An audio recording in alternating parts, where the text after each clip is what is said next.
دوستو، آج جو واقعہ آپ کو سنانے جا رہے ہیں وہ کتاب میں اس طرح سے بیان ہوا ہے کہ اونچے پہاڑوں پر پہلے زمانے میں ایک گاؤں تھا جس کی زیادہ تر آبادی یہودیوں کی تھی اور وہاں یہودی رہتے تھے۔ اس گاؤں کے پاس بہت بڑا گھنا جنگل بھی تھا جہاں خطرناک درندے رہا کرتے تھے۔ اسی گاؤں میں ایک یہودی لڑکی اپنے باپ کے ساتھ رہتی تھی۔ وہ باپ اپنی بیٹی پر بہت ظلم کرتا کیونکہ اس گاؤں کا رواج تھا کہ وہاں بیٹیوں سے بہت زیادہ نفرت کی جاتی تھی۔ سب سے بڑی بات تو یہ تھی کہ اس لڑکی کی ماں نہیں تھی، بیچاری گھر کے کام بھی کیا کرتی تھی اور کھیتوں کی بھی دیکھ بھال کیا کرتی تھی۔ اس کے پاس بہت سی بکریاں تھی جس کو چرانے کے لیے وہ پہاڑ پر لے جاتی۔ ایک بار بہت گرمی پڑ رہی تھی، وہ بکریوں کے ساتھ پہاڑ پر گئی اور اس نے بکریوں کو چرنے کے لیے چھوڑ دیا اور خود ایک پیڑ کے نیچے آ کے بیٹھ گئی اور اسے نیند آ گئی۔ جب اس کی آنکھ کھلی تو اتنی دیر میں اس کی سب سے اچھی بکری نہ جانے کہاں چلی گئی۔ اس نے دیکھا کہ اس کی ساری بکریاں تو موجود ہے لیکن اس کی سب سے پیاری بکری غائب ہے۔ وہ بہت پریشان ہوئی اور بکری کو ڈھونڈنے لگی اور بکری کا نام لے کر پکارنے لگی۔ اتنے میں بکری بھی ایک طرف سے بولنے لگی۔ جب اس لڑکی نے بکری کی آواز کا پیچھا کیا تو دیکھا کہ ایک پیڑ کے نیچے وہ بکری بندھی ہوئی ہے اور پانی پی رہی ہے۔ یہ بہت زیادہ حیران ہوئی کہ بکری کو یہاں پر کس نے باندھا ہے۔ وہ قریب گئی تو وہاں ایک جھوپڑی بنی ہوئی تھی۔ جھوپڑی کے اندر ایک بزرگ بابا بیٹھے ہوئے تھے، ان کا چہرہ نورانی تھا۔ اپنی بکری کو لینے جب قریب گئی اور اس نے اپنی بکری کو کھولنا چاہا اور لڑکی کہنے لگی کہ اے میری پیاری بکری، کیا تو مجھے بھول گئی اور یہاں سے جانا ہی نہیں چاہتی؟ بکری اپنی زبان میں نہ جانے کیا کیا کہہ رہی تھی۔ اسی وقت وہ بزرگ بابا وہاں پر آ گئے۔ انہوں نے کہا کہ بیٹی کیا کر رہی ہو؟ لڑکی نے کہا کہ بابا یہ میری بکری ہے، اسے میں پہاڑ پر چرنے کے لیے لائی تھی لیکن یہ وہاں سے بھاگ کر یہاں پر آ گئی۔ اب آپ یہ مجھے دے دو، میں اسے لے کر چلی جاتی ہوں۔ اس سے پہلے کہ وہ لڑکی آگے بڑھتی اسے زوردار چکر آ گئے کیونکہ گرمی کا موسم تھا، اسے سانس تک لینے میں مشکل ہو رہا تھا۔ اس نے اوپر دیکھا تو اس کی صحت کچھ اچھی ہو گئی۔ بابا نے کہا بیٹی لگتا ہے تم بہت زیادہ محنت کرتی ہو۔ اس نے کہا کہ جی ہاں بابا، دوپہر کے وقت بکریوں کو لے کر آتی ہوں اور انہیں چراتی ہوں۔ بابا نے مسکرا کر کہا کہ بتاؤ بیٹی تمہیں کیا چاہیے؟ اس نے کہا کہ کاش یہاں پر بادل آ جائے، ٹھنڈی ٹھنڈی ہوائیں چلنے لگے اور موسم اچھا ہو جائے۔ وہ درویش اللہ والے کہنے لگے کہ اگر یہی بات ہے۔ اس کے بعد انہوں نے وضو کیا اور ہاتھوں کو اٹھا لیا اور اپنی زبان میں کچھ مانگنے لگے۔ لڑکی نے غور سے سنا، وہ کہہ رہے تھے کہ اے اللہ پاک اس بندی کی دعا کو قبول کر لے، اے اللہ ہماری دعا کو سن لے۔ وہ بابا دعا کرتے جاتے اور روتے جاتے۔ پہلے ان کی آنکھوں میں نمی آئی، پھر منہ سے رونے کی سسکیاں آنے لگی اور وہ پوری طرح گڑ گڑا کر دعا مانگ رہے تھے اور وہ لڑکی ان کی حالت کو دیکھ کر پریشان ہو رہی تھی اور وہ سوچنے لگی کہ زندگی میں بے شمار لوگوں کو دیکھا ہے لیکن اس طرح کسی کو بھی مانگتے ہوئے نہیں دیکھا۔ اور عجیب بات تو یہ تھی کہ وہ نہ جانے کس سے مانگ رہے تھے۔ ان کا رونا بڑا عجیب تھا۔ پہلے تو وہ لڑکی ڈر رہی تھی کہ بابا اتنا کیوں رو رہے ہیں۔ لڑکی پریشان ہوئی اور خوف کے مارے بزرگ بابا کو دیکھتی جا رہی تھی اور سوچ رہی تھی کہ یہ کیا کر رہے ہیں اور آخر مانگ کس سے رہے ہیں۔ اتنے میں اچانک وہی سورج جو اکڑ دکھا رہا تھا وہ کہیں پر چھپ گیا۔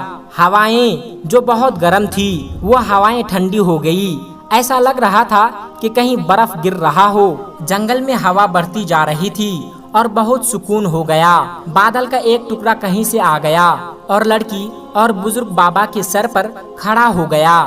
بزرگ نے ایک بار پھر دعا کے لیے ہاتھ اٹھائے لیکن اس بار وہ اللہ کا شکر ادا کر رہے تھے۔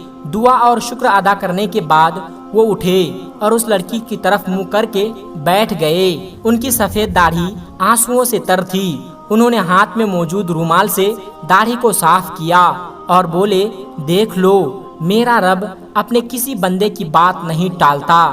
لڑکی کہنے لگی کہ کون سا رب؟ کس کا رب؟ آپ کیا کر رہے تھے؟ کیا آپ مجھے بتائیں گے؟ اور اس گرمی میں یہ کیسا موسم ہو گیا؟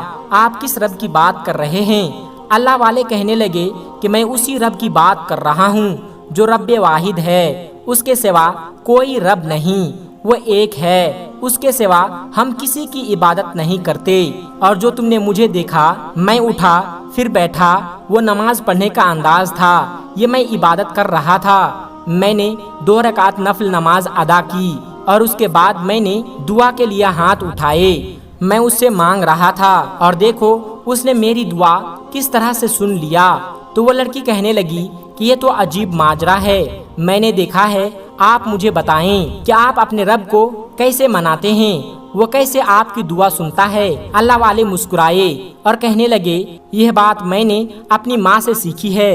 جب میں چھوٹا تھا اور بچپن میں کوئی بھی بات منوانا چاہتا تھا تو میں رونے لگتا تھا، میری ماں سے میرا رونا برداشت نہ ہوتا اور وہ تڑپ جاتی اور مجھے گود میں اٹھا لیتی، مجھے چومتی تھی اور میری آنکھیں صاف کرتی تھی، میری خواہش کو میری ماں پورا کرتی تھی، میں جو کہتا تھا وہی کرتی تھی۔ اس کے بعد بزرگ نے بتایا کہ اللہ نے مجھے ہدایت دی اور میں عالم دین کے پاس قرآن مجید پڑھنے گیا۔ میں بتا دوں کہ قرآن مجید میرے رب کی مقدس کتاب ہے۔ جب میں قرآن پڑھنے جاتا تو ایک دن مولوی صاحب نے فرمایا کہ اللہ ایک انسان کو 70 ماؤں سے زیادہ پیار کرتا ہے۔ بزرگ کہنے لگے کہ بس وہ دن ہے اور آج کا دن ہے، میں روتا ہوں، گڑ گڑاتا ہوں، مانگتا ہوں تو میرا اللہ جو 70 ماؤں سے زیادہ پیار کرتا ہے وہ میری ہر جائز دعائیں سن لیتا ہے۔ یہ میرا کمال نہیں بلکہ اس رب کا کمال ہے۔ لڑکی کہنے لگی کہ اس کا مطلب ہے کہ آپ جس رب کو مانتے ہیں اس نے ہی پوری دنیا بنائی ہے، مجھے اور آپ کو، میری بکریوں کو بھی اسی نے بنایا ہے، نہ صرف بکریاں بلکہ یہ درخت کے پتے، یہ سورج، چاند، بلکہ زمین کا ذرہ ذرہ سب اسی نے بنایا ہے، اور یہ زمین سے باہر کی دنیا، ہر جگہ کو اس نے بنایا ہے۔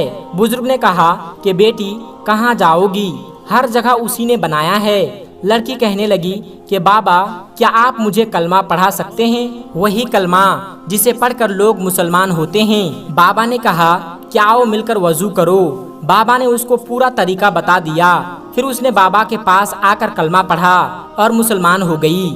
بابا نے اسے نماز پڑھنے کا طریقہ بھی بتایا۔ وہ بہت خوش تھی، جیسے کہ دنیا کی ہر دولت اس کو مل گئی ہو، لیکن یہاں پر تو وہ لڑکی بہت خوش تھی، مگر گھر پر اس کا باپ بڑا سا ڈنڈا لیے کھڑا ہوا تھا۔ لڑکی نے اپنی بکریوں کو لیا اور گھر آ گئی۔ باپ نے پوچھا کہ تم کہاں سے آ رہی ہو؟ لڑکی نے اپنے باپ سے کہا کہ ابو جنگل میں بکری چلی گئی تھی تو میں فوراً انہیں ڈھونڈ کر لے آئی ہوں۔ باپ لڑکی کے قریب آیا اور زور زور سے اسے مارنے لگا۔ اس موٹے ڈنڈے سے جب اس کو مار لگتی تو وہ تڑپ جاتی، اس کا باپ اسے اور زیادہ مارتا، وہ ظالم باپ اسے مارتا جا رہا تھا، یہاں تک کہ لڑکی بے ہوش ہو کر زمین پر گر گئی۔ وہ وہاں پر پڑی رہی۔ جب اسے ہوش آیا تو اس کے جسم میں اتنی بھی طاقت نہیں تھی کہ وہ خود اٹھ پاتی۔ پھر اچانک اس کے ذہن میں وہ بزرگ بابا آ گئے۔ وہ بزرگ بابا ایسا لگ رہا تھا کہ جیسے اس سے کہہ رہے ہیں کہ میری پیاری بیٹی اٹھو، وضو کرو اور نماز پڑھو۔ اس کے بعد لڑکی اٹھ گئی، وضو کی اور نماز پڑھنے کے بعد اس نے اس بزرگ کی طرح دعا مانگی کہ اے میرے اللہ، میرا باپ مجھ سے محبت نہیں کرتا، میرے باپ کے دل میں تو اسلام کی شمع روشن کر دے، اس کے دل میں بھی تو اپنی محبت ڈال دے۔ ادھر اس کا باپ جنگل کی طرف سے کہیں جا رہا تھا۔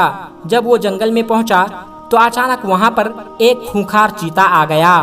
وہ چیتا اس کی طرف بڑھ رہا تھا اور ایسا لگ رہا تھا کہ اسے کھا جائے گا۔